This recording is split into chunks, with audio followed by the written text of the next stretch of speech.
അപ്പോൾ H S A social science മിക്കവാറും അതായത് എല്ലാവരുടെയും ആശങ്ക എന്ന് പറയുന്നത് ഈ പറയുന്ന പി ജി നിർബന്ധമാക്കുമോ ഇല്ലയോ എന്നുള്ളതും ഒക്കെ കൂടെയായിട്ട് കുറേ ഗ്രൂപ്പുകളും അതേപോലെ തന്നെ കുറേ ചാനലുകളൊക്കെ എന്ത് ചെയ്യുന്നുണ്ട്, പ്രത്യേകിച്ച് എച്ച് എസ് എ പരീക്ഷയ്ക്ക് ഇങ്ങനെ അതായത് ഡിഗ്രിയും ബി എഡും ഒക്കെ കഴിഞ്ഞിരിക്കുന്ന ആളുകളുടെ മാനസികാവസ്ഥ ഇങ്ങനെ ഹാർട്ട് ബീറ്റ് കൂടുന്ന തരത്തിലാക്കാൻ വേണ്ടിയിട്ട് എന്ത് ചെയ്യുന്നുണ്ട്, നോർമലി ഇങ്ങനെ ഓരോന്ന് അതായത് പി ജി നിർബന്ധമാക്കും ബാക്കിയുള്ളവർ വെറുതെയാണ് എന്നൊക്കെ പറഞ്ഞിട്ട് യഥാർത്ഥത്തിൽ നിങ്ങളിപ്പോൾ അതിനെക്കുറിച്ചിട്ട് ഇപ്പോൾ എന്ത് ചെയ്യേണ്ട കാര്യമില്ല, നിങ്ങൾ ഡിസ്കസ് ചെയ്യേണ്ട കാര്യമില്ല. നിങ്ങൾ ഡിസ്കസ് ചെയ്യുന്ന അത്ര വേഗത പോലും ഇത് നടപ്പിലാക്കേണ്ട ഗവൺമെൻറ് തലത്തിലുള്ള ഉദ്യോഗസ്ഥർക്കില്ല എന്നുള്ളതാണ്. അപ്പോൾ നിങ്ങൾ മനസ്സിലാക്കേണ്ട ഒരു കാര്യം എന്ന് പറയുന്നത് ഇത് നോർമലി നാളെ മുതൽ പി ജി നിർബന്ധമാണ് എന്ന് പറഞ്ഞ് നടപ്പിലാക്കുന്ന ഒരു കാര്യമല്ല.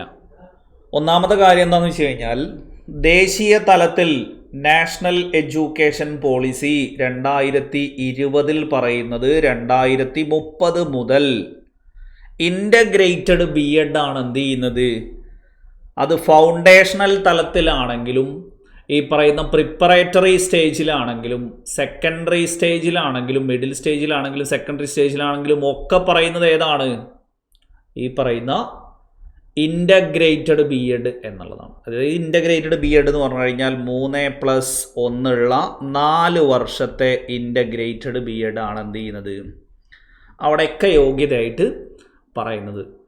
സോ ഇതിൻ്റെ മുകളിലുള്ള ഒരു ക്വാളിഫിക്കേഷനൊക്കെ ആയി ഇത് ഭേദഗതി എല്ലാം വരുത്തി KER അമെൻമെൻ്റൊക്കെ വരുത്തി സ്പെഷ്യൽ റൂളെല്ലാം ഭേദഗതി ചെയ്തത് നടപ്പിലാക്കണമെങ്കിൽ ഞാനും നിങ്ങൾ ഈ പറയുന്ന പോലെ ഖാദർ കമ്മിറ്റി റിപ്പോർട്ട് നടപ്പിലാവുമോ അല്ലെങ്കിൽ പി ജി നിർബന്ധമാക്കുമോ എന്ന് ചോദിക്കുന്ന പോലുള്ള ഒരു ഈസി ആയിട്ടുള്ള ഒരു ചോദ്യം പോലുള്ളൊരു സംഗതി അല്ല ഇത്. അപ്പോൾ അതുകൊണ്ട് തന്നെ നിങ്ങളിപ്പോൾ ഏത് പ്രതീക്ഷിക്കുക, ഈ വരുന്ന ഒരു HST കൂടി എന്ത് ചെയ്യാം, ഡിഗ്രിയും ബി എഡും വെച്ചെഴുതാം, അങ്ങനെ ആയിരിക്കും എന്നുള്ള ലെവലിൽ മുന്നോട്ട് പോവുക. ബാക്കി ഗവൺമെൻറ് ഓർഡർ വരുമ്പോൾ മാത്രം എന്ത് ചെയ്താൽ മതി, അത് നിർബന്ധമാക്കി. ഇപ്പോൾ കഴിഞ്ഞ ദിവസം തന്നെ നിങ്ങൾ എന്ത് ചെയ്തിട്ടുണ്ടാവും, നിങ്ങൾ കേട്ടിട്ടുണ്ടാവും, അതായത് ഖാദർ കമ്മിറ്റി റിപ്പോർട്ട് കൂടി ആലോചിക്കാതെ നടപ്പിലാക്കാൻ പോകുന്നു അധ്യാപകർ സമരത്തിലേക്ക്. അപ്പോൾ ഒരു വിഭാഗം ഇതൊക്കെ എന്ന് പറയുന്നത് നടപ്പിലാക്കും എന്നുള്ള ലെവലിലേക്ക് വരുമ്പോൾ അധ്യാപകർ സമരത്തിലേക്ക്, നിലവിലുള്ളവർ സമരത്തിലേക്ക്, നിങ്ങളുടെ മാത്രം പ്രശ്നമല്ല ഇത്. മനസ്സിലായല്ലോ? അപ്പം അതുകൊണ്ട് ഒരിക്കലും നിങ്ങൾ വെറുതെ ഇതിൻ്റെ പുറകിൽ കടന്ന് എന്ത് ചെയ്തിട്ട് കാര്യമില്ല. നിങ്ങളിത് വെറുതെ ടെൻഷൻ അടിച്ച് അങ്ങോട്ടേക്ക് മെസ്സേജ് അയച്ച് ഇങ്ങോട്ടേക്ക് മെസ്സേജ് അയച്ചിട്ട് യാതൊരു കാര്യവും ഇല്ല കേട്ടോ. അപ്പം അതുകൊണ്ട് ഈ വക കാര്യങ്ങളിലേക്ക് ഇപ്പം എന്ത് ചെയ്യാതിരിക്കുക, നിങ്ങൾ ശ്രദ്ധ കൊടുക്കേണ്ട സമയമൊന്നും അല്ല. ഇനി മറ്റൊരു കാര്യം പറയാനുള്ളത്, ഈ പറയുന്ന UP എഴുതി ആ ഒരു പഠിക്കാനുള്ള ത്വര കൊണ്ടാണ് എന്ത് ചെയ്യുന്നത് ഇപ്പോഴുള്ള ഇത്രയും ഒരു ഹൈലി എനിക്ക് പിടിക്കണം, എനിക്ക് എക്സാം എഴുതണം എന്നുള്ളത്. അപ്പോൾ UP എക്സാം നല്ല മാർക്ക് വാങ്ങിയ ആളുകളാണെങ്കിൽ എന്ത് ചെയ്യൂല, ഇപ്പം HSAക്കുള്ള ആ ഒരു ത്വര ഇപ്പം അത്രത്തോളം ഉണ്ടാവില്ല. നേരെ മറിച്ച് UP അത്രത്തോളം പ്രതീക്ഷ പോലെ പെർഫോം ചെയ്യാൻ പറ്റാത്ത ആളാണെങ്കിൽ ഇപ്പം തന്നെ എനിക്ക് ഏതിന് തുടങ്ങണം, HSAക്ക് തുടങ്ങണം എന്നുള്ളത്. നിങ്ങൾക്ക് ഇപ്പോഴുള്ള ത്വരയൊക്കെ നല്ലതാണ്, പക്ഷേ അത് നിലനിർത്തുക എന്ന് പറയുന്നത് കുറച്ച് പണിയുള്ള കാര്യം തന്നെയാണ്. ഇപ്പം എനിക്ക് ഈ പറയുന്ന കുറേ ആളുകളിൽ നിന്ന് വരുന്ന മെസ്സേജ് എന്ന് പറയുന്നത് നോർമലി അടുത്ത LP UPക്ക് ഞാൻ ഇപ്പം തന്നെ പഠനം തുടങ്ങട്ടെ എന്നൊക്കെ പറഞ്ഞിട്ടൊക്കെ എന്ത് ചെയ്യും, മെസ്സേജുകൾ ഇഷ്ടം പോലെ വരുന്നുണ്ട്. അത് ഏതിൻ്റെ ഇഫക്റ്റാണ്, ഇപ്പം പരീക്ഷ കഴിഞ്ഞതിൻ്റെ ഇഫക്റ്റാണ്. അടുത്ത LP UPക്ക് ഇപ്പം തന്നെ ഈ ത്വരയിൽ നോക്കിയിട്ട് യാതൊരു കാര്യമില്ല. കാരണം എന്താ വെച്ചാൽ ഇപ്പോഴത്തെ ത്വരയിൽ എന്ത് ചെയ്യും, അങ്ങോട്ട് നോക്കും, നല്ലൊരു പഠനമൊക്കെ എന്ത് ചെയ്യും, ഒരു 3 മാസം വരെയൊക്കെ കൊണ്ടുപോകാനാവും. പിന്നെയാണ് ആലോചിക്കുന്നത് എന്ത്, 2027 എക്സാമിനാണ് ഞാനിപ്പോൾ ഈ കുത്തിയിരുന്ന് പഠിക്കുന്നത്. എന്തായാലും എൻ്റെ ഓർമ്മശക്തി 3 വർഷമൊന്നും നിലനിൽക്കൂല. അപ്പം ഞാൻ ഏകദേശം ഇനി അപ്പോൾ ഒരു വർഷം മുന്നേക്കെ തുടങ്ങിയാൽ മതി എന്ന് പറഞ്ഞിട്ട് 3 മാസം കഴിയുമ്പോൾ അത് സ്വാഭാവികമായിട്ടും എന്ത് ചെയ്യും, നിങ്ങളവിടെ ഇടും എന്നുള്ളത് ഉറപ്പാണ്. അപ്പം അതുകൊണ്ട് ഇപ്പം കാണുന്ന ആ ഒരു ത്വര ഇപ്പോൾ സ്വാഭാവികമാണ്. പക്ഷേ അത് കറക്റ്റായിട്ട് വേണ്ടത് എപ്പോഴാണ്?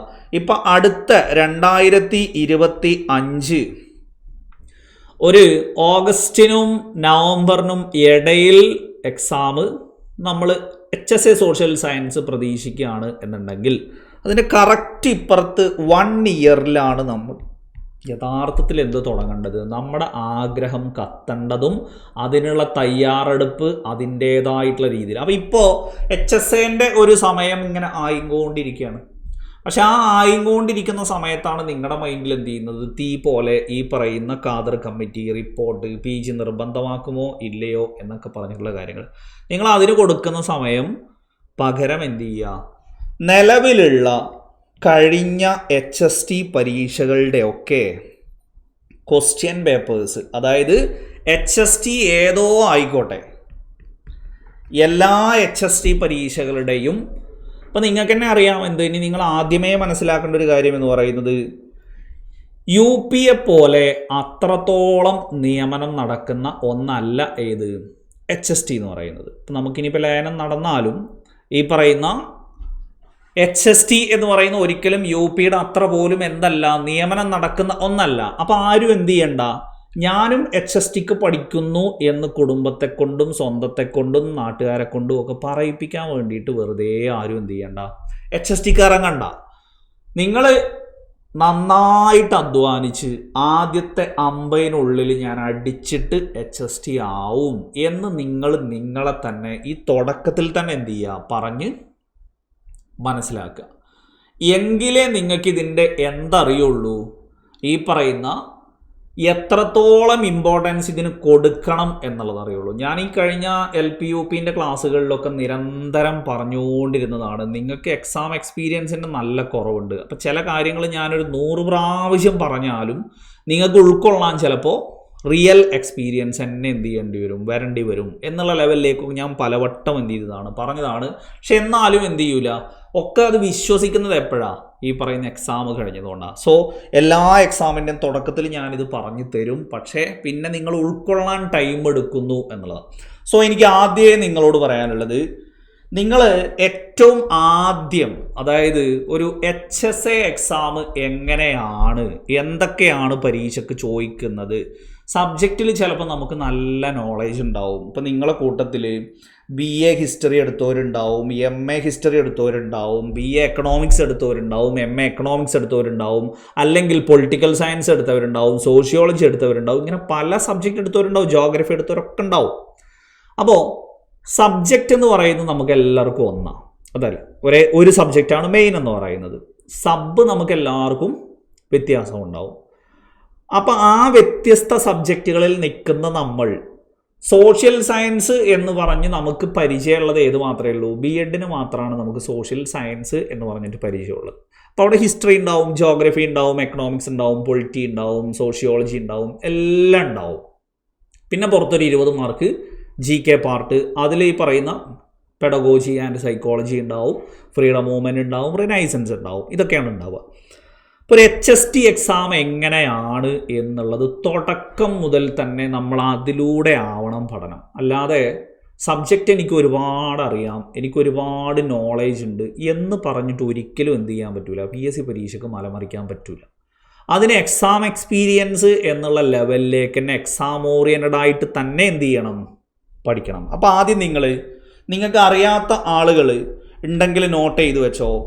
125/2016 ഒരു ക്വസ്റ്റ്യൻ പേപ്പർ, 125/2016 2016 HSAൻ്റെ ക്വസ്റ്റ്യൻ പേപ്പർ കോഡാണത്. ഇനിയോ അതിന് ശേഷം നടന്നത് 20/2022 എന്ന് പറയുന്നുണ്ട്, 20/2022. പിന്നെ 69/2022, 127/2023. ഇത്രയും എന്താണ്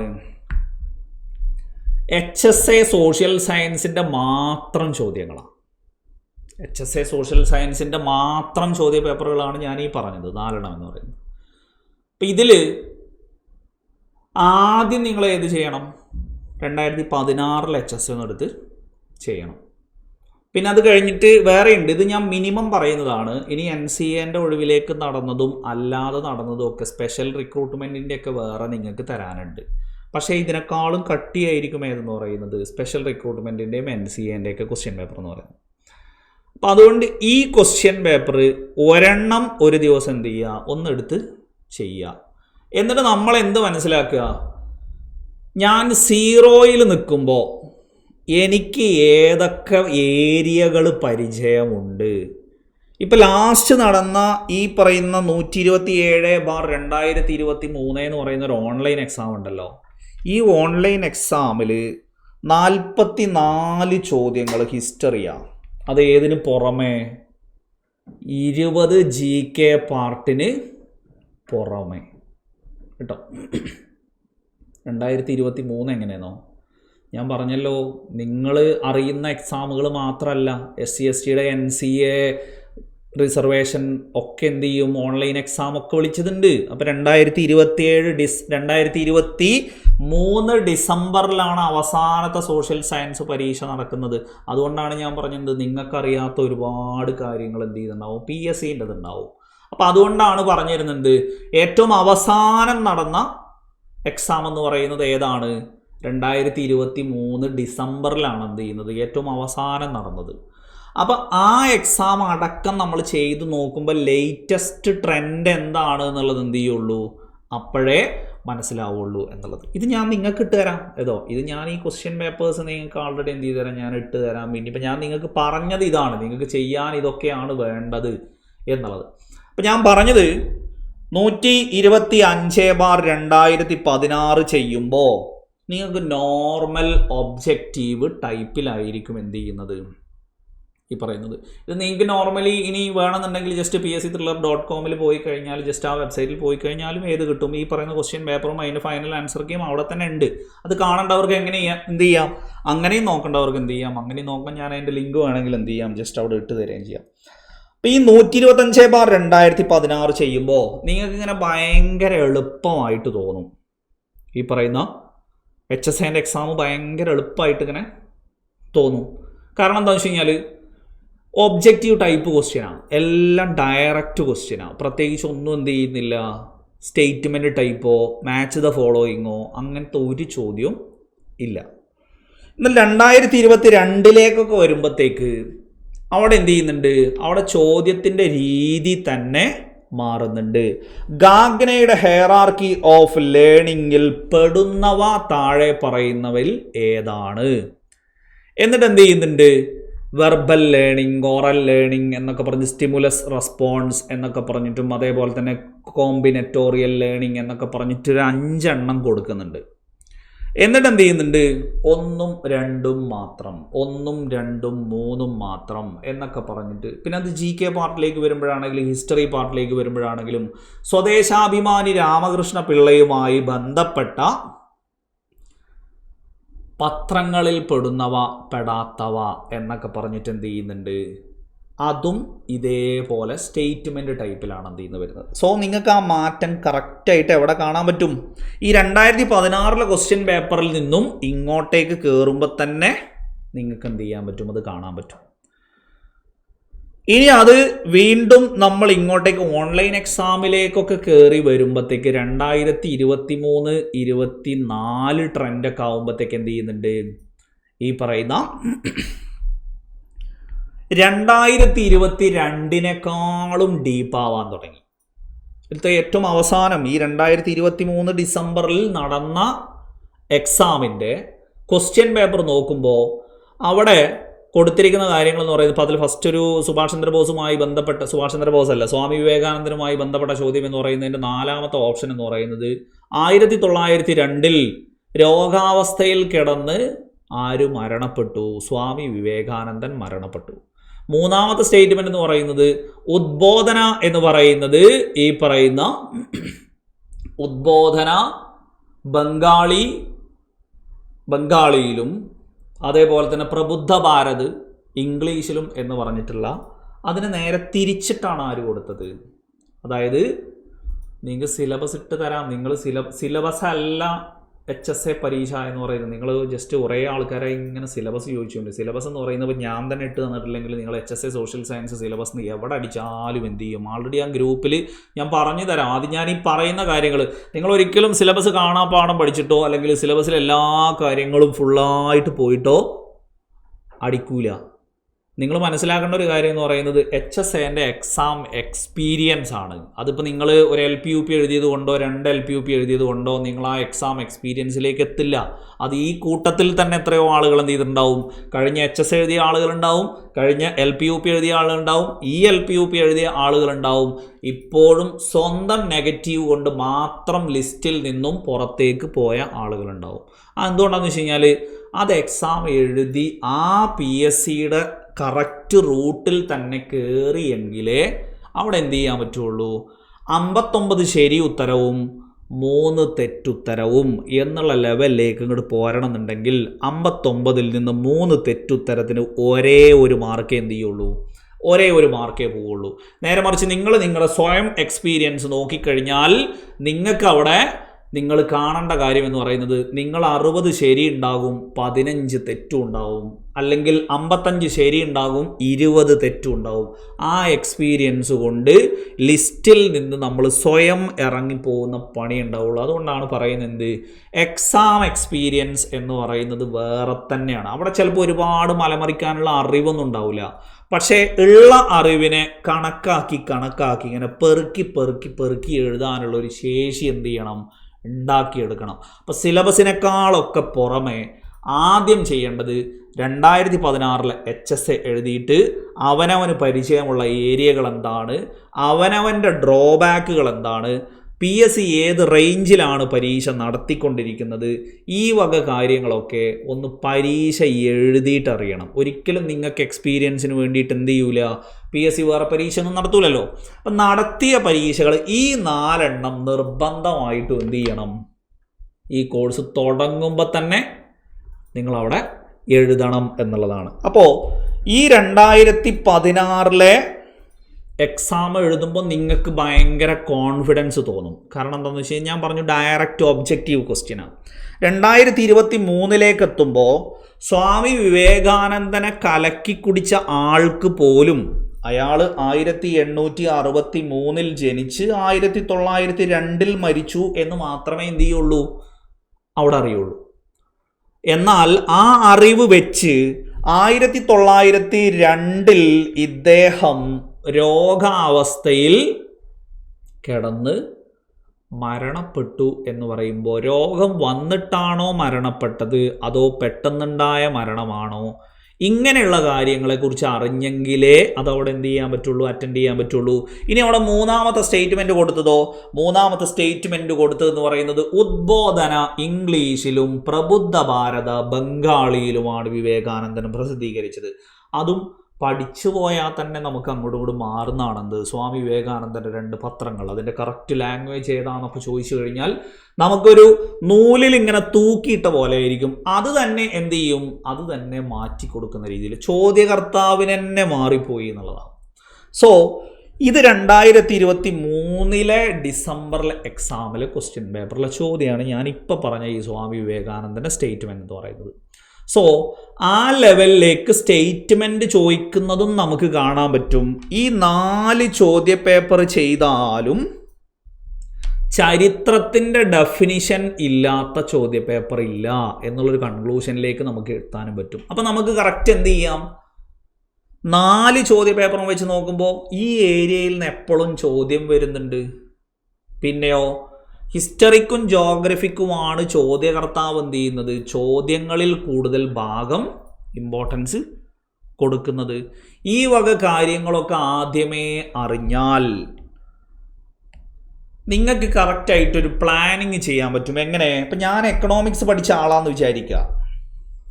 ഈ എക്കണോമിക്സ് ഞാൻ പഠിച്ച ആളാണെങ്കിൽ എനിക്ക് സോഷ്യൽ സയൻസ് എഴുതാം എന്നേ ഉള്ളൂ. എക്കണോമിക്സിന് അത്രത്തോളം മലമറിച്ച് ചോദ്യങ്ങൾ സോഷ്യൽ സയൻസിൽ ചോദിക്കുന്നില്ല. ഒരു നിശ്ചിത എണ്ണം ചോദ്യങ്ങൾ മാത്രമേ ഇതിൽ നിന്ന് വരുന്നതുള്ളൂ. അതുകൊണ്ട് എക്കണോമിക്സ് ബിരുദധാരിയായ ഞാൻ ഹിസ്റ്ററിക്കും ജോഗ്രഫിക്കും ബാക്കിയുള്ളതിനൊക്കെ നല്ല ഇമ്പോർട്ടൻസ് കൊടുത്ത് പഠിച്ചെങ്കിലേ ബാക്കിയുള്ളവരൊപ്പം എനിക്ക് കോമ്പീറ്റ് ചെയ്യാൻ പറ്റുള്ളൂ എന്നുള്ള ബോധം ആർക്കുണ്ടാവും? എക്കണോമിക്സ് പഠിച്ച ആൾക്കുണ്ടാവും. ഇനി BA പൊളിറ്റിക്സ് പഠിച്ച ആൾക്കോ? BA പൊളിറ്റിക്സ് പഠിച്ച ആൾക്കും അയാളുടെ കറക്റ്റായിട്ട് എന്ത് ചെയ്യാൻ പറ്റും? GK പാർട്ടിൽ ഒരു 5 മാർക്ക് ചിലപ്പോൾ പൊളിറ്റിക്സ്, കോൺസ്റ്റിറ്റ്യൂഷൻ എന്ന് പറയുന്ന ഭാഗത്തൊക്കെ ചോദിച്ചേക്കാം. അതുകൊണ്ട് എനിക്ക് അവിടെയും കുറച്ച് ഉപകാരപ്പെടും. പിന്നെയോ ഈ ഭാഗത്തും 4 or 5 ചോദ്യങ്ങൾ ചോദിച്ചാൽ അവിടെയും ഉപകാരപ്പെടും. ബാക്കി ഞാൻ ഹിസ്റ്ററിയും ജോഗ്രഫിയും എക്കണോമിക്സും ഒക്കെ എന്ത് ചെയ്യണം? ഈ പറയുന്ന ലെവലിലേക്ക് കുത്തിയിരുന്ന് പഠിക്കേണ്ടതാണ് എന്ന് തുടക്കത്തിലേ എന്ത് ചെയ്യണം? തുടക്കത്തിലേ മനസ്സിലാവണം. ഇനിയോ സോഷ്യോളജിയൊക്കെ പഠിച്ച ഒരാളാണ് എന്നുണ്ടെങ്കിൽ സോഷ്യോളജി എന്ന് പറയുന്ന ആള് 100% ബാക്കിയുള്ളതിലേക്ക് എഫേർട്ട് ഇട്ടിട്ട് എന്ത് ചെയ്യേണ്ടി വരും? പഠിക്കേണ്ടി വരും. കാരണം ഇതിൽ നിന്നാകെ 1 or 2 ചോദ്യങ്ങൾ ചോദിച്ചെങ്കിൽ മാത്രമേ ഉണ്ടാവുള്ളൂ. ബാക്കി മൊത്തം എന്ത് ചെയ്യണം? ഈ പറയുന്ന ഹിസ്റ്ററി, ജോഗ്രഫി, പൊളിറ്റിക്സ്, എക്കണോമിക്സ് ഇതൊക്കെ എന്ത് ചെയ്യണം? അയാൾ ഇരുന്ന് പഠിക്കണം. സോ നിങ്ങൾ മനസ്സിലാക്കേണ്ടത്, സ്വന്തം സബ്ജക്റ്റ് പഠിച്ചപ്പോൾ നമ്മൾ എന്ത് ചെയ്തു? നമ്മളൊരു ബിരുദം അതുകൊണ്ട് കിട്ടിയതാണ്. ഇനി അതൊരു ജോലിയാക്കി മാറ്റണമെങ്കിൽ അതിനേക്കാൾ എടുത്തൊരു എഫേർട്ട് നമ്മൾ എന്ത് ചെയ്യണം? ഇത് മേലിടണം എന്നുള്ളത് അങ്ങനെ തന്നെ എന്ത് ചെയ്യണം? അവിടെ ഓർത്തിരിക്കണം കേട്ടോ. മനസ്സിലായല്ലോ? ഈ പറയുന്ന എക്കണോമിക്സ്, പൊളിറ്റിക്സ്, സോഷ്യോളജി ഈ വക വിഷയങ്ങൾക്കൊക്കെ ഇല്ല BComകാർക്ക് MComകാർക്കൊന്നും ഇപ്പം എന്ത് ചെയ്യാൻ പറ്റൂല. ഒരു ഓർഡർ ഇറങ്ങിയിട്ടുണ്ടായിരുന്നു. എന്ത്? നേരത്തെ ആണെങ്കിൽ, കഴിഞ്ഞ വർഷത്തെ ആണെങ്കിൽ HSC സോഷ്യൽ സയൻസ് MCom B.Edകാർക്ക് എഴുതാമായിരുന്നു. ഇപ്രാവശ്യം അത് പറ്റില്ല കേട്ടോ. അപ്പോൾ സംഗതി മനസ്സിലായല്ലോ. അപ്പോൾ ഈ 4 ക്വസ്റ്റ്യൻ പേപ്പറിൻ്റെ ലിങ്കുകളും കാര്യങ്ങളും എന്ത് ചെയ്ത് തരാം? ഞാൻ അവിടെ ഇട്ട് തരാം. എന്നിട്ട് നമുക്ക് എന്ത് ചെയ്യാം? ജസ്റ്റ് ഇപ്പം ഇന്ന് ഞാൻ ജസ്റ്റ് ഒരു ഇൻട്രോ എന്നുള്ളൊരു ലെവലിൽ വന്നതാണ്. അപ്പോൾ ഇങ്ങനെയാണ് എക്സാമിൻ്റെ റൂട്ടിലേക്ക് കയറുന്നത്.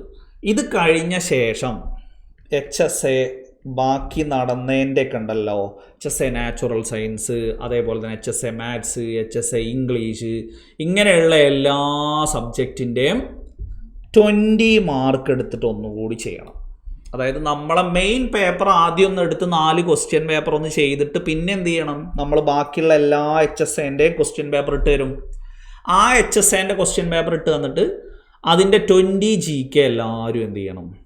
ഒന്ന് ചെയ്ത് നോക്കണം. അപ്പോൾ നിങ്ങൾക്ക് ഏതിനെക്കുറിച്ചിട്ടും ഒരു ഐഡിയ കിട്ടും.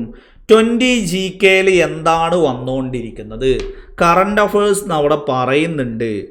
കറണ്ട് അഫേഴ്സ് അവിടെ പറയുന്നുണ്ടെങ്കിലും അത് എത്ര മാർക്കിനാണ് വരുന്നത്?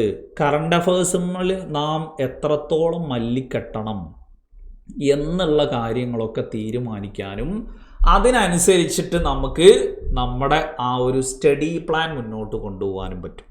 ഇപ്പോൾ നോർമലി LP UPൻ്റെ പരീക്ഷയ്ക്കൊക്കെ കോഴ്സിലുടനീളം പറഞ്ഞിരുന്നൊരു കാര്യമായിരുന്നു, കറണ്ട് അഫേഴ്സൊക്കെ ഇത്രത്തോളം എങ്ങനെയാണ് ഞങ്ങൾ നോക്കുക. ഇപ്പം ഞാൻ എൻ്റെ അടുത്ത് പേഴ്സണലായി ചോദിച്ച ആളുകളോടൊക്കെ പറഞ്ഞത്, നിങ്ങളെ കൊണ്ട് മലമറിച്ച് കൂട്ടിയാൽ കൂടുന്നൊരു സാധനം അല്ലേ ഇത് കറണ്ട് അഫേഴ്സ് എന്ന് പറയുന്നത്.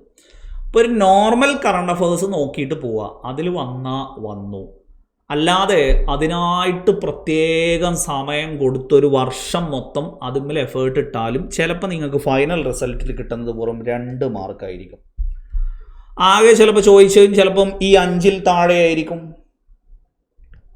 ഇത് 5-ൽ താഴെ ആയിരിക്കും എന്ത് ചെയ്യുന്നത്? ചോദിക്കുന്നത്. സോ അതുകൊണ്ട് തുടക്കം മുതലേ എഫേർട്ട് ഇട്ട് കൊടുക്കേണ്ട ഒരു സാധനം അല്ലേ ഇത് ഈ പറയുന്ന കറണ്ട് അഫേഴ്സ് എന്ന് പറയുന്ന ഒരു സാധനം. നിങ്ങൾ തുടക്കം മുതൽ ഒടുക്കം വരെ ഒരേ പേസിൽ എഫേർട്ട് ഇട്ട് കൊടുക്കേണ്ട 2 സബ്ജക്റ്റാണ്. ഒന്ന് ഹിസ്റ്ററി, ഒന്ന് ജോഗ്രഫി എന്ന് പറയുന്നത്. അപ്പോൾ അത് രണ്ടും അത്രത്തോളം. ഇപ്പോൾ ലാസ്റ്റിലത്തെ ക്വസ്റ്റ്യൻ പേപ്പറിലാണ് എന്ത് ഈ പറയുന്ന 2023 ക്വസ്റ്റ്യൻ പേപ്പറിൽ 44 ചോദ്യങ്ങളൊക്കെ എന്ത് ഹിസ്റ്ററി മാത്രം ചോദിച്ചു. അതിനും പുറമെ എന്ത് ചെയ്തു? GK പാർട്ടിൽ വേറെ 5 ചോദ്യങ്ങളും ചോദിച്ചു.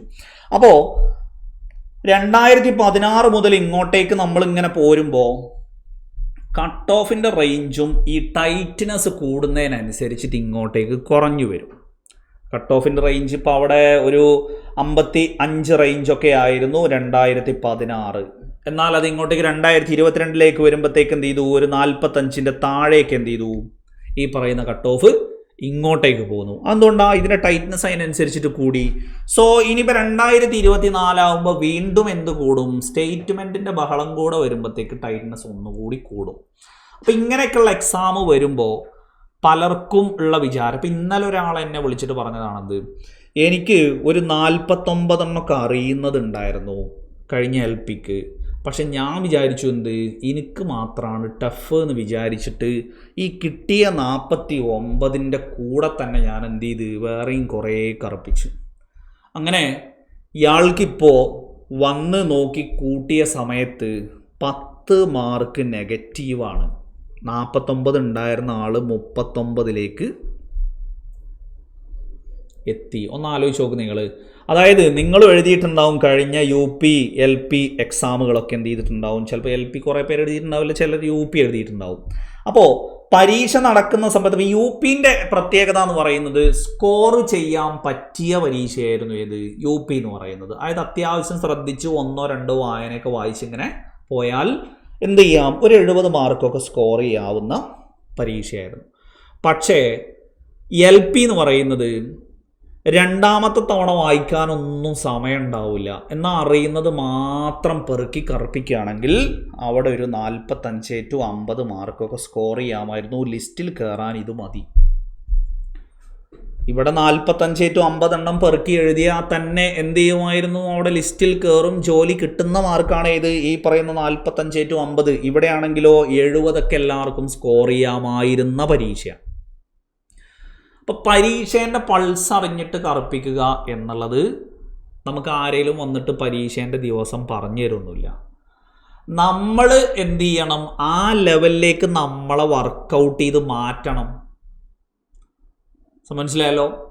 1 മണിക്കൂർ കൊണ്ടൊക്കെ ചിലപ്പോൾ നിങ്ങളുടെ മരുന്ന് വെച്ച് നിങ്ങൾ ലിസ്റ്റിലൊക്കെ ഉണ്ടാവും. പക്ഷേ അവസാനത്തെ 15 മിനിറ്റ് അല്ലെങ്കിൽ അരമണിക്കൂർ കൊണ്ട് നിങ്ങളില്ലാത്തതൊക്കെ കറുപ്പിച്ചിട്ട് നിങ്ങൾ അങ്ങോട്ട് സ്വയം ഇറങ്ങിപ്പോവുകയും ചെയ്യും. സോ അതുകൊണ്ടാണ് ഞാനിത് തുടക്കത്തിലേ എന്ത് ചെയ്യുന്നത്, തുടക്കത്തിലേ ഇത് പറഞ്ഞു തരുന്നത്. നമ്മൾ വെറും അറിവ് മാത്രം പകർന്നു തന്നതുകൊണ്ടോ അല്ലെങ്കിൽ അറിവ് മാത്രം വെച്ചിട്ടൊന്നും അടിക്കാൻ പറ്റിയതല്ല. അത് അതിനനുസരിച്ച് കൊണ്ടുപോയിട്ട് സമയത്ത് കറക്റ്റായിട്ട് എന്ത് ചെയ്യാൻ പറ്റണം? നമുക്ക് അപ്ലൈ ചെയ്യാനും കൂടെ പറ്റണം. സോ ഇത്രയും കാര്യങ്ങൾ ഞാൻ തുടക്കത്തിൽ ഇൻട്രോയിൽ പറയുന്നത് എന്തിനാണെന്ന് വെച്ച് കഴിഞ്ഞാൽ ഇതിന് ക്ലാസ്സിൻ്റെ ഇടയിലൊക്കെ എനിക്ക് വീണ്ടും വീണ്ടും വീണ്ടും പറയേണ്ടി വരും. എന്നാലും നിങ്ങൾ ഉൾക്കൊള്ളാൻ ഇങ്ങനെ ടൈം എടുത്ത് വരും എന്നുള്ളതാണ്. അപ്പം അതുകൊണ്ട് ഇത്രയും പറഞ്ഞ കാര്യങ്ങളൊക്കെ ഒന്ന് എന്ത് ചെയ്യുക, ഒന്ന് മൈൻഡിലിട്ട് വെക്കുക.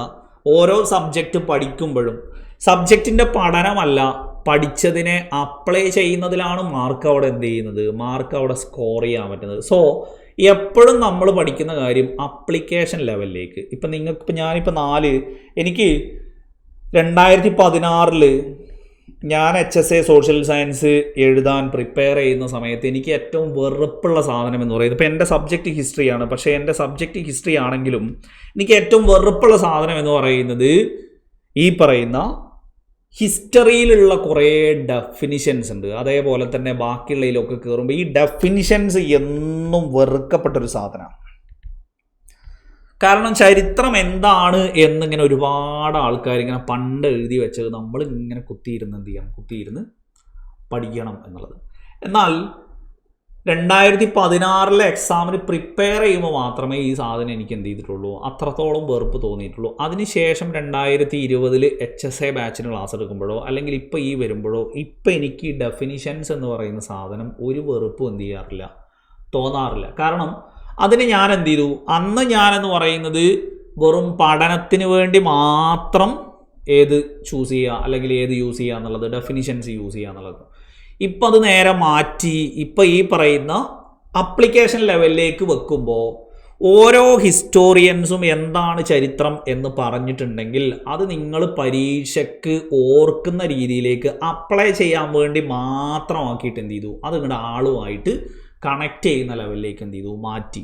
അതുകൊണ്ട് ഇപ്പോൾ ഈ പറയുന്ന ഡെഫിനേഷൻസിനോ ഒന്നിനും എന്നാൽ ഒരാൾ എൻ്റെ അടുത്ത് ചോദിക്കുകയാണ് ഇന്ന ആള് ചരിത്രത്തെക്കുറിച്ച് പറഞ്ഞ ഡെഫിനിഷൻസ് ഒന്ന് പറയാൻ പറഞ്ഞാൽ ചിലപ്പോൾ എന്നെ കൊണ്ട് എന്ത് ചെയ്യൂല, അത് ആ സ്പോട്ടിൽ പറയാൻ പറ്റിക്കോണമെന്നില്ല. പക്ഷേ പരീക്ഷയ്ക്കൊരു ചോദ്യം വരികയാണ്, ഇങ്ങനൊരു വാചകം ചരിത്രത്തെക്കുറിച്ച് പറഞ്ഞത് ആരാണ്? അപ്പം 4 ഓപ്ഷൻ നോക്കിക്കഴിഞ്ഞാൽ നമുക്ക് കറക്റ്റ് എന്ത് ചെയ്യാൻ പറ്റും? ആ 4 ഓപ്ഷനിൽ നിന്ന് ഐഡൻറ്റിഫൈ ചെയ്യാൻ പറ്റും എന്നുള്ളത്. സോ ആ ലെവലിലാണ് നമുക്ക് പഠനവും വേണ്ടത്. അപ്പോൾ നിങ്ങളും തുടക്കം മുതലേ എന്ത് ചെയ്യുക? അങ്ങനെ ഒരു ലെവലിലേക്ക് മാറുക. അല്ലാതെ എല്ലാം കൂടെ തലയിലേക്ക് ഇങ്ങനെ കയറ്റി വെച്ച് നമുക്ക് ഏറ്റവും പ്രശ്നമുള്ളതെന്ന് പറയുന്നത് നോർമലി ഈ പറയുന്ന മൈൻഡ് ഇങ്ങനെ കൺജഷനായിട്ട് ആകെ കൂടെ തലയൊക്കെ പെരുക്കുന്ന ഒരവസ്ഥ ഉണ്ട് നമുക്ക് പഠിക്കുമ്പോൾ. അത് വന്നു കഴിഞ്ഞാൽ പിന്നെ നമ്മൾ ബിസി ആണോ എന്ന് ചോദിച്ചാൽ ബിസി അല്ല, ഫ്രീ ആണോ എന്ന് ചോദിച്ചാൽ ഫ്രീയും അല്ല, എന്താ പണിയെന്ന് ചോദിച്ചാൽ പ്രത്യേകിച്ചൊരു പണിയും ഇല്ല. എന്നാലോ മൈൻഡ് കൺജഷനായിട്ട് നമ്മൾ ഫ്രീ ആണോ എന്നും നമുക്ക് അറിഞ്ഞുകൂടാ, നമ്മൾ ബിസി ആണോ എന്നും നമുക്ക് അറിഞ്ഞുകൂടാ. ആ ലെവലിലുള്ള ഒരു ഇരുത്തവും കിടത്തൊക്കെ ആയിട്ട് നമ്മൾ ഇങ്ങനെ പോണൊരവസ്ഥ അതൊരിക്കലും നമുക്ക് എന്ത് ചെയ്യാൻ പറ്റില്ല, നമുക്ക് ഉൾക്കൊള്ളാൻ പറ്റില്ല എന്നുള്ളതാണ്. സോ തുടക്കത്തിലേ നിങ്ങളോട് പറയാനുള്ളത്, നമുക്ക് എന്തായാലും നിലനിൽക്കണം എന്നുണ്ടെങ്കിൽ നമുക്ക് സ്വന്തം കാലിൽ നിൽക്കുന്ന ഒരു ജോലി എന്തായാലും അത്യാവശ്യമാണ്. അപ്പോൾ ആ ജോലിയിലേക്ക് നമുക്ക് മുന്നിലുള്ള ഒരേ ഒരു വഴി എന്ന് പറയുന്നത് ഈ പറയുന്ന ഒരു എക്സാം അടിച്ച് നമ്മൾ ജോലിയിലേക്ക് കയറുക എന്നുള്ളതാണ്. അപ്പോൾ ആ ജോലിയിലേക്ക്, ആ ലെവലിലേക്ക് നമുക്കൊരു ജോലി കിട്ടുന്ന തരത്തിലേക്ക് നമുക്ക് എന്ത് ചെയ്യണം? നമുക്ക് മാറണം എന്നുള്ളതാണ്. അപ്പോൾ ഇപ്പോൾ ഒരു വർഷത്തിലേറെ സമയം നിങ്ങളുടെ മുന്നിലുണ്ട്. ആ മുന്നിലുള്ള റൂട്ടിൽ നമ്മൾ കാണണം, ഓരോ ദിവസവും എന്ത് ചെയ്യണം? ഇത് റിയാലിറ്റിയിലേക്ക് കൊണ്ടുവരണം. അല്ലാതെ ഒരിക്കലും നിങ്ങൾ എന്ത് ചെയ്യരുത്, ഞാനും HSAക്ക് പഠിക്കുന്നു എന്നുള്ളൊരു ലെവലിലേക്ക് മാത്രമാക്കിയിട്ട് ഇത് ജസ്റ്റ് ഒരു കോച്ചിങ് അല്ലെങ്കിൽ ജസ്റ്റ് ഒരു പഠനമാക്കിയിട്ട് ഒരു സൈഡ് ആവരുത്. ഇത് നമ്മുടെ മെയിൻ ആവണം. മെയിൻ ആയെങ്കിൽ മാത്രമേ നമുക്ക് എന്ത് ചെയ്യാൻ പറ്റുള്ളൂ, ഇതിനെ കറക്റ്റായിട്ട് ഇയറുകളൊക്കെ നമുക്ക് ശരിയാക്കാം. നിങ്ങൾ അതിലൊന്നും എന്ത് ചെയ്യേണ്ട, പേടിക്കേണ്ട. ലാസ്റ്റ് HSA സോഷ്യൽ സയൻസിന് ഇപ്പോൾ ഏറ്റവും ലേറ്റസ്റ്റ് ചോദിച്ചിരുന്ന ഒരു വർഷം എന്ന് പറയുന്നത് വുഡ്രോ വിൽസന്റെ 14 പരിപാടികൾ ചർച്ച ചെയ്യാൻ വേണ്ടി വിളിച്ച വർഷം ഏതാണ് എന്നുള്ളത്. അപ്പോൾ വുഡ്രോ വിൽസന്റെ 14 പരിപാടികൾ എന്ന് പറഞ്ഞാലും അതിനായിട്ട് നമ്മൾ പ്രത്യേകിച്ച് അവിടെ വർഷം പഠിക്കേണ്ട ആവശ്യമൊന്നും ഇല്ല. കാരണം എന്താ വെച്ച് കഴിഞ്ഞാൽ ഈ വേൾഡ് വാർ എന്നൊക്കെ നമ്മൾ പറഞ്ഞ് പഠിക്കുന്ന സമയത്ത് തന്നെ നിങ്ങൾക്ക് അതിൻ്റെ വർഷം കൂടെ നമ്മൾ എന്ത് ചെയ്ത് തരും, ആ ലെവലിലേക്ക് നമ്മൾ ഇയറും കാര്യങ്ങളൊക്കെ സെറ്റ് ചെയ്ത് തരും. നിങ്ങൾക്ക് എല്ലാം മറക്കാത്ത രീതിയിലേക്ക് ഞാൻ സെറ്റ് ചെയ്ത് തരും. അത് നിങ്ങൾ എന്ത് ചെയ്താൽ മതി, നിങ്ങൾ ആ ലെവലിലേക്ക് ലൈഫുമായിട്ട് കണക്റ്റഡ് ആവുമ്പോൾ നിങ്ങൾ ആ രീതിയിലേക്ക് എന്ത് ചെയ്യണം, ആ രീതിയിലേക്ക് ഓർക്കണം. ഇപ്പോൾ നമ്മൾ ഏത് കാര്യം പഠിക്കുമ്പോഴാണെങ്കിലും നമ്മൾ നമ്മുടെ ലൈഫിലേക്ക് സെറ്റാക്കുക. അല്ലെങ്കിൽ നമ്മൾ എന്ത് ചെയ്യുക, നമ്മുടെ നിത്യജീവിതത്തിൽ സംഭവിക്കുന്ന കാര്യങ്ങളുണ്ടാവും. നിത്യജീവിതത്തിൽ സംഭവിക്കുന്ന കാര്യങ്ങളിലേക്ക് ഈ പറയുന്ന കണക്ഷൻസ് മാറ്റുക എന്നുള്ളതാണ്. അങ്ങനെ കണക്ഷൻസ് മാറ്റുമ്പോൾ നിങ്ങൾക്ക് നോർമലി എന്ത് ചെയ്യാൻ പറ്റും, നോർമലി നിങ്ങൾ പഠിക്കുന്ന കാര്യങ്ങൾ നിങ്ങളുമായി ബന്ധപ്പെട്ടോട്ടെ കുഴപ്പമില്ല, നിങ്ങളുമായി ബന്ധപ്പെട്ടതായിക്കോട്ടെ കുഴപ്പമില്ല, എല്ലാം ഞാൻ പറഞ്ഞു തരുന്ന രീതിയിലേക്ക് തന്നെ മാറ്റണം. നിങ്ങളും കൂടെ ആ രീതിയിലേക്ക് എന്ത് ചെയ്യുക, ജസ്റ്റ് കണക്ട് ചെയ്യുന്ന രീതിയിലേക്ക് മാറുക എന്നുള്ളതാണ്. അപ്പോൾ എന്തായാലും നമ്മൾ അടുത്ത ക്ലാസ് മുതൽ എന്ത് ചെയ്യും, അടുത്ത ക്ലാസ് മുതൽ നമ്മൾ സ്റ്റാർട്ട് ചെയ്യും. ഇന്നിപ്പോൾ ജസ്റ്റ് ഒരു ഇൻട്രോ എന്നുള്ളൊരു ലെവലിൽ മാത്രമാണ്. പിന്നെന്താണെന്ന് വെച്ചാൽ തുടക്കമായതുകൊണ്ട് കുറേ പേർക്ക് എങ്ങനെ ക്ലാസ് എടുക്കുക എന്നൊന്നും അറിയില്ല. അതേപോലെ തന്നെ ക്ലാസ് ഏതിലാണ് വരിക, എങ്ങനെയാണ് ലൈവ് ഉണ്ടെങ്കിൽ കാണുക, അങ്ങനെയുള്ള കാര്യങ്ങളെക്കുറിച്ചൊന്നും അറിയില്ല. അപ്പോൾ അതിൻ്റെ ഒരു ട്രയൽ, അതൊരു ഇൻട്രോ എന്നുള്ള ലെവലിലും കൂടെയാണ് എന്ത് ചെയ്യുന്നത്, ഇന്ന് നമ്മളൊരു ഇൻട്രോ എന്നുള്ളൊരു ലെവലിലേക്ക് എന്ത് ചെയ്ത് വന്നത്. സോ ഞാനൊരു 4 ക്വസ്റ്റ്യൻ പേപ്പറിൻ്റെ ലിങ്ക് എന്ത് ചെയ്ത് തരും, ലിങ്ക് നിങ്ങൾക്ക് ഇട്ട് തരും. അത് നിങ്ങളൊരു എക്സാം ആയിട്ട് തന്നെ. പിന്നെയോ എപ്പോഴും ഈ പറയുന്ന എക്സാം ഓറിയൻറ്റഡ് ആയിട്ടായിരിക്കണം പഠനം. എക്സാം ഓറിയൻറ്റഡ് എന്ന് പറഞ്ഞു കഴിഞ്ഞാൽ എക്സാം ഓറിയൻറ്റഡ് ആയിട്ടുള്ള പഠനവും അല്ലാത്തൊരാളുടെ പഠനവും തമ്മിൽ വ്യത്യാസം എന്താണെന്ന് ചോദിച്ചു കഴിഞ്ഞാൽ പലർക്കും ഈ പറയുന്ന എക്സാം ഓറിയൻറ്റഡ് എങ്ങനെയെന്ന് തന്നെ അറിയില്ല. എക്സാം ഓറിയൻറ്റഡ് പഠനം എന്താണെന്ന് ചോദിച്ചു കഴിഞ്ഞാൽ നമ്മളൊരു സാധനം പഠിച്ചു.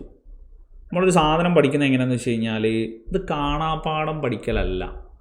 തിയറി നിങ്ങൾ വെറും പഠിക്കാൻ വേണ്ടി പഠിക്കലാണെങ്കിൽ നിങ്ങളത് കാണാപ്പാഠം പറഞ്ഞു നോക്കും, നിങ്ങൾക്ക് കിട്ടുന്നുണ്ടോ നോക്കും, നിങ്ങൾ വേറൊരാളോട് പറഞ്ഞു നോക്കും. അങ്ങനെ ആ രീതിയിലേക്കുള്ള പഠനം മാറ്റുക. നിങ്ങളൊരു പാരഗ്രാഫ് എന്ത് ചെയ്തു, ഒരു പാരഗ്രാഫ് അല്ലെങ്കിൽ ഒരു ഏരിയ നിങ്ങൾ നോക്കി. ആ ഏരിയ നിങ്ങൾ നോക്കിയിട്ട് എന്ത് ചെയ്യാണ്, അതുമായി ബന്ധപ്പെട്ട കംപ്ലീറ്റ് ക്വസ്റ്റ്യൻസ് നിങ്ങൾക്ക് അറ്റൻഡ് ചെയ്യാൻ പറ്റുന്നുണ്ടോ എന്നുള്ളത്. അപ്പോൾ ഈ പറയുന്ന ക്വസ്റ്റ്യൻസ് അറ്റൻഡ് ചെയ്യാൻ പറ്റുന്നുണ്ടോ എന്നുള്ളത് ചെക്ക് ചെയ്യുമ്പോഴാണ് ഇപ്പം ആ ഏരിയയിൽ ഞാൻ ഓക്കെയാണ്. എന്നാൽ തിരിഞ്ഞാലോചിക്കുമ്പോൾ മൈൻഡിൽ എന്തെങ്കിലും കാണാപ്പാടം ഉണ്ടോ? ഒന്നും ഉണ്ടാവില്ല. പക്ഷെ നിങ്ങൾക്കത് എന്ത് ചെയ്യുന്നുണ്ട്, ചോദ്യം കാണുമ്പോൾ എനിക്ക് ഉത്തരം കിട്ടുന്നുണ്ട്. ആ ലെവലിലേക്ക് പഠനം മാറിയാൽ മതി. അതാണ് എക്സാം ഓറിയൻറ്റഡ് എന്നുള്ളത് കേട്ടോ. അപ്പോൾ ആ ഒരു ലെവലിലേക്ക് എന്ത് ചെയ്യുക, പഠനത്തെ മാറ്റുക എന്നുള്ളത്. ഇനിയോ SCERT പുതിയ ടെക്സ്റ്റ് ബുക്കുകളും പഴയ ടെക്സ്റ്റ് ബുക്കുകളും ഒക്കെ 12ാം ക്ലാസ് വരെയുള്ളത് നോക്കണം. 12th വരെയുള്ളത് നിർബന്ധമായിട്ടും എന്ത് ചെയ്യണം, നിർബന്ധമായിട്ടും നോക്കണം. പിന്നെ ഞാനൊരു ടെലഗ്രാമിൻ്റെ ലിങ്ക് ഇട്ട് തരുമ്പോൾ അത് എവിടെയായിരിക്കും ഉണ്ടാവുക, നിങ്ങൾ HST കോഴ്സ് എടുത്തിട്ടുണ്ടാവുമല്ലോ, ആ കോഴ്സ് തുറന്നു കഴിഞ്ഞാൽ മോളിലുണ്ടാവും അനൗൺസ്മെൻറ്റ്സ് എന്ന് പറയുന്നത്. ആ അനൗൺസ്മെൻറ്റ്സ് തുറന്നാൽ ഞാൻ അവിടെ എന്ത് ചെയ്യും, ഒരു സോഷ്യൽ സയൻസിൻ്റെ ഗ്രൂപ്പ്, അതിൻ്റെ ലിങ്ക് ഞാൻ എന്ത് ചെയ്ത് തരും, ഞാൻ അവിടെ ഇട്ട് തരും. സോ ആ ലെവലിൽ നിങ്ങൾക്ക് എന്ത് ചെയ്യുക, ഈ പറയുന്ന ഗ്രൂപ്പിൽ എന്ത് ചെയ്യുക, ആഡ് ചെയ്യും കേട്ടോ. അപ്പോൾ അതിനനുസരിച്ചിട്ട് തന്നെ എന്ത് ചെയ്യുക, നിങ്ങൾ അതിൽ ജോയിൻ ചെയ്യുക. അതിൽ ജോയിൻ ചെയ്തിട്ട് എന്ത് ചെയ്യുക, ക്വസ്റ്റ്യൻ പേപ്പേഴ്സ് എക്സാമായിട്ട് തന്നെ എന്ത് ചെയ്യുക, എക്സാമായിട്ട് തന്നെ ചെയ്യുക. പിന്നെ ബാക്കിയുള്ള സബ്ജക്റ്റുകളൊക്കെ എന്ത് ചെയ്യും, ബാക്കിയുള്ള സബ്ജക്റ്റുകളൊക്കെ അതാത് ടീച്ചേഴ്സും എന്ത് ചെയ്യും, എടുക്കും കേട്ടോ. നിങ്ങൾക്ക് ബാക്കി ജോഗ്രഫി 2 ടീച്ചേഴ്സ് ഉണ്ടാവും, പൊളിറ്റി ഉണ്ടാവും. അപ്പോൾ ലിങ്ക് എടുക്കുന്ന രീതിയാണ് ഞാൻ പറഞ്ഞത്. മോളിൽ ഇങ്ങനെ എന്ത് ചെയ്തിട്ടുണ്ടാവും, ആ ബാറിലുണ്ടാവും അനൗൺസ്മെൻറ്റ്സ് എന്ന് പറയുന്ന ഒരു പാർട്ട് ഉണ്ടാവും. നോട്ടീസസിലായിരിക്കും ക്ലാസ് കിടക്കുന്നത്. സോ ഈ പറയുന്ന അനൗൺസ്മെൻറ്റ്സ് എന്ന് പറയുന്നതിൽ എന്ത് ചെയ്യും, സോഷ്യൽ സയൻസിൻ്റെ മാത്രം ഗ്രൂപ്പ് തരും കേട്ടോ. ആ സോഷ്യൽ സയൻസിൻ്റെ മാത്രം ഗ്രൂപ്പിൽ എന്ത് ചെയ്താൽ മതി, ജസ്റ്റ് അവിടെ നോക്കിയാൽ മതി. അപ്പോൾ SCERTൻ്റെ പഴയ പുസ്തകവും നോക്കേണ്ടി വരും, പുതിയ പുസ്തകവും എന്ത് ചെയ്യേണ്ടി വരും, നോക്കേണ്ടി വരും കേട്ടോ. ഇപ്പം ഞാൻ ഇട്ടിട്ടില്ല. ഇട്ട് കഴിഞ്ഞാൽ നിങ്ങൾക്ക് എന്ത് ചെയ്യും, അവിടെ നോട്ടിഫിക്കേഷൻ വരും. നോട്ടിഫിക്കേഷൻ വരുമ്പോൾ എന്ത് ചെയ്താൽ മതി, ജസ്റ്റ് ഒന്ന് തുറന്നാൽ മതി. ആ ലിങ്കിൽ ക്ലിക്ക് ചെയ്യുക, നേരെ ജോയിൻ ചെയ്താൽ മതി. ഇനി ലിങ്കിൽ ക്ലിക്ക് ചെയ്തിട്ട് തുറയുന്നില്ല എന്നുണ്ടെങ്കിൽ അത് അവിടെ നിന്ന് കോപ്പി ചെയ്യുക. എന്നിട്ട് ടെലഗ്രാമിൽ സെർച്ചിൽ കൊണ്ടുപോയിട്ട് എന്ത് ചെയ്യുക, ഈ പറയുന്നതും അവിടെ കോപ്പി ചെയ്ത് വെക്കുക. ഓക്കെ, ഇത്രയൊക്കെയാണ് എന്ത് ചെയ്യാനുള്ളത്, അവിടെ നോക്കാനുള്ളത്. പിന്നെ വേറൊരു കാര്യം എന്ന് പറയുന്നത്, നിങ്ങൾക്ക് ഇവിടെ പലരും ചോദിക്കുന്ന ഒരു കാര്യമാണെന്നത്, ഇത് വൈറ്റ് സ്ലൈഡ് ആക്കാൻ പറ്റുമോ അല്ലെങ്കിൽ വേറെ ഏതെങ്കിലും സ്ലൈഡ് ആക്കാൻ പറ്റുമോ എന്നുള്ളത്. ഒന്നാമത്തെ കാര്യം എന്ന് പറയുന്നത്, നമ്മളെടുക്കുന്ന ക്ലാസ് അല്ലെങ്കിൽ നമ്മളെടുക്കുന്ന സ്ലൈഡ് കൊണ്ടുവരുന്നത് പറയുന്നത് ക്ലാസ് പെർഫെക്റ്റ് ആക്കാൻ വേണ്ടിയിട്ടാണ്. നിങ്ങൾക്ക് കാണുന്ന ക്ലാസ് പെർഫെക്റ്റ് ആവണം. അപ്പം ഞാനിത് വൈറ്റ് ആക്കി കൊണ്ടുവരുന്ന സമയത്ത് നിങ്ങളുടെ കൂട്ടത്തിൽ ഒരു 150 പേര് പറയും, വൈറ്റ് ആക്കുമ്പോൾ ഞങ്ങൾക്ക് കണ്ണിന് എന്ത് ചെയ്യുകയാണ്, ഈ പറയുന്ന സ്ട്രെയിൻ എടുക്കുകയാണ്, ഇത് വൈറ്റ് ആകുമ്പോൾ കുറച്ച് എന്ത് കൂടുന്നു, ഈ പറയുന്ന ബ്രൈറ്റ്നെസ് കൂടുന്നു, അതുകൊണ്ട് നിങ്ങളൊന്ന് ഡാർക്ക് ആക്കൂ. ഇവിടെ നോർമലി നമ്മൾ യൂസ് ചെയ്യുന്ന ഒരു കോമൺ സ്ലൈഡാണ്. ആ കോമൺ സ്ലൈഡ് എന്ന് പറയുന്നത് ക്ലാസ് പെർഫെക്റ്റ് ആക്കാൻ വേണ്ടിയിട്ട്. ക്ലാസ് പെർഫെക്റ്റ് ആയിട്ട് കണ്ട് നിങ്ങൾ എന്ത് ചെയ്യണം, നിങ്ങൾ നോട്ട് കുറിച്ചെടുക്കുക വേണം. തുടക്കം മുതൽ തന്നെ എനിക്ക് പറയാനുള്ളത്, നിങ്ങൾ നിർബന്ധമായിട്ടും എന്ത് ചെയ്യണം, നിർബന്ധമായിട്ടും ഈ പറയുന്ന ലെക്ചർ നോട്ട് എഴുതി തന്നെ വേണം. അപ്പം നിങ്ങൾ എന്ത് ചെയ്തു, ഈ പറയുന്ന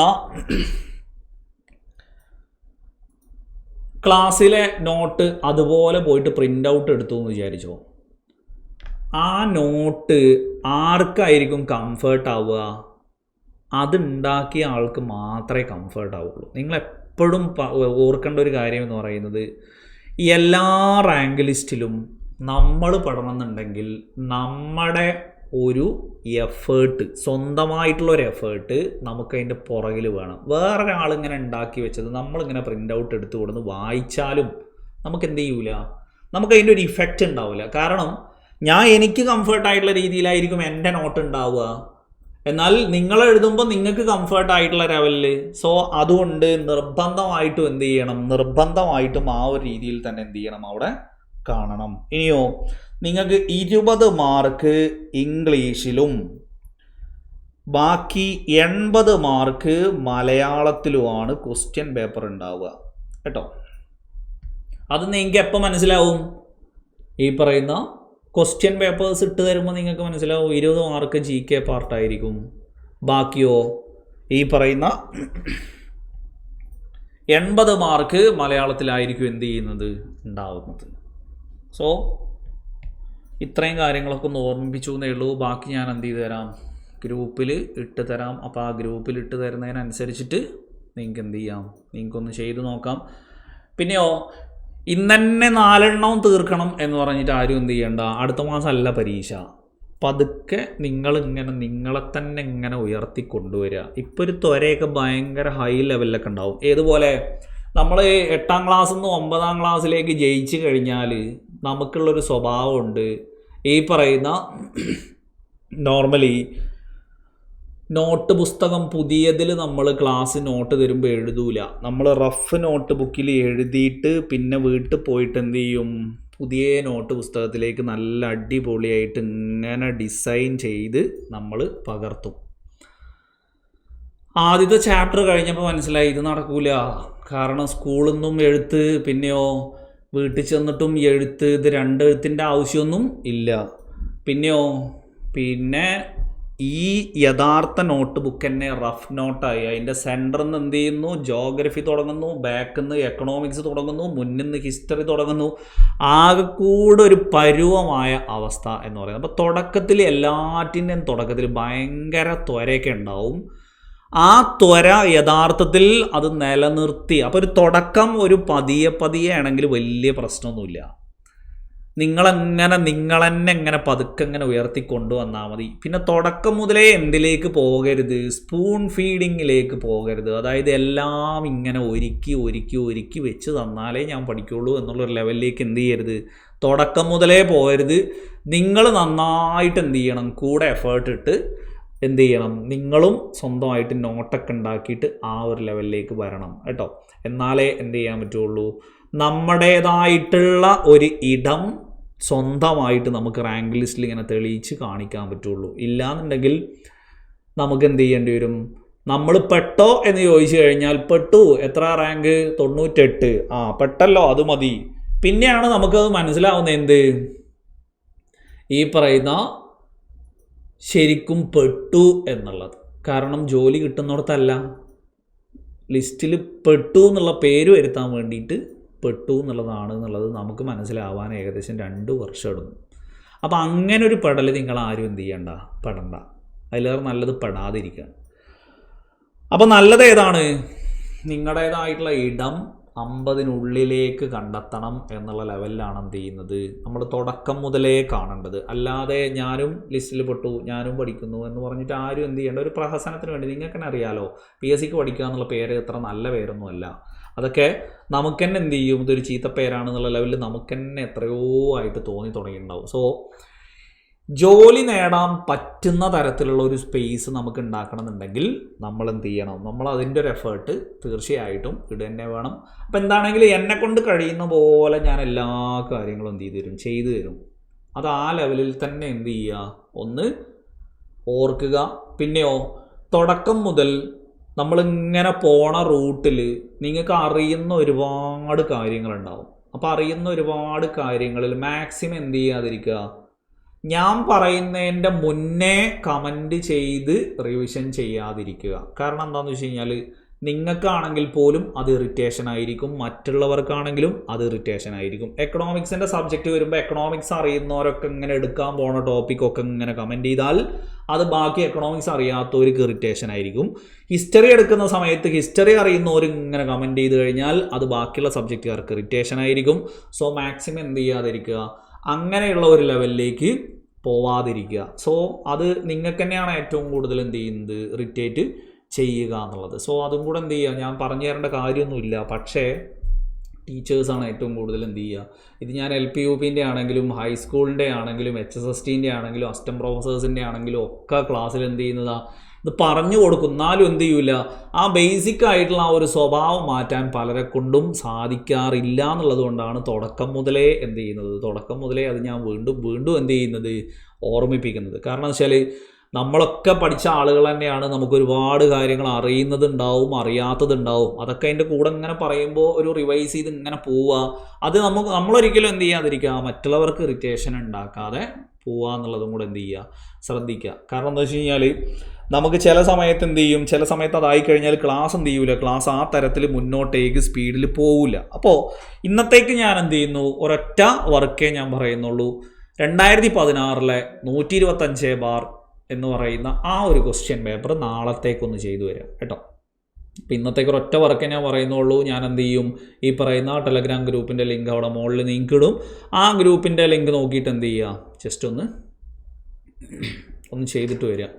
അപ്പം പരീക്ഷയായിട്ട് തന്നെ ചെയ്യണം കേട്ടോ, പരീക്ഷയായിട്ട് തന്നെ ചെയ്യണം. ഓഫ്ലൈനിലേക്ക് ഞാൻ ഉണ്ടാവില്ല. കാരണം എന്താണെന്ന് വെച്ച് കഴിഞ്ഞാൽ എനിക്ക് ഇവിടെ തന്നെ ഇഷ്ടം പോലെ എടുക്കാനുണ്ടാവും. നിങ്ങളിതൊന്നല്ല, നിങ്ങൾ എന്നെ കൊല്ലാനുള്ള രീതിയിലേക്ക് നിങ്ങൾ മാറ്റും എന്നുള്ളത് എനിക്കറിയാം.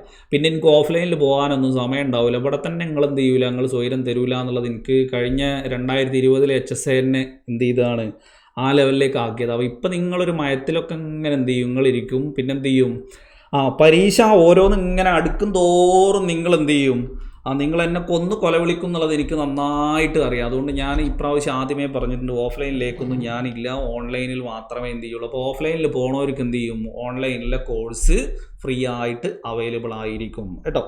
അപ്പോൾ അതുകൊണ്ട് എന്ത് ചെയ്യുക, ആ ഒരു ക്വസ്റ്റ്യൻ പേപ്പർ ചെയ്തിട്ട് വരിക. ആ ഒരു ക്വസ്റ്റ്യൻ പേപ്പർ ഞാൻ എന്ത് ചെയ്യാം, ഇപ്പം തന്നെ അതിൻ്റെ ലിങ്കും ബാക്കിയുള്ളതും അപ്ലോഡ് ചെയ്യാം. ഓക്കെ, ബാക്കി ഞാൻ 4 ലിങ്ക് ഒന്നിച്ചിട്ടാലും നിങ്ങൾക്ക് അത്രയ്ക്ക് 4ഉം ചെയ്തിട്ടുള്ള ഒരു ശുഷ്കാന്തി എന്ത് ചെയ്യണ്ട, നിങ്ങൾ കാണിക്കേണ്ട. ഒരു ക്വസ്റ്റ്യൻ പേപ്പർ എന്ത് ചെയ്യുക, ഒരു ക്വസ്റ്റ്യൻ പേപ്പർ ചെയ്യുക. ഓക്കെ, അപ്പോൾ ഓക്കെ, എന്തായാലും എന്ത് ചെയ്യുക, നാളെ കാണാം കേട്ടോ. അപ്പോൾ ഓക്കെ, നാളെ കാണാം. അപ്പോൾ ഇന്ന് ആ ഒരു വർക്ക് എന്ത് ചെയ്യുക, ജസ്റ്റ് അവിടെ ഒന്ന് ചെയ്തിട്ട് വരിക. അപ്പോൾ ഓക്കെ.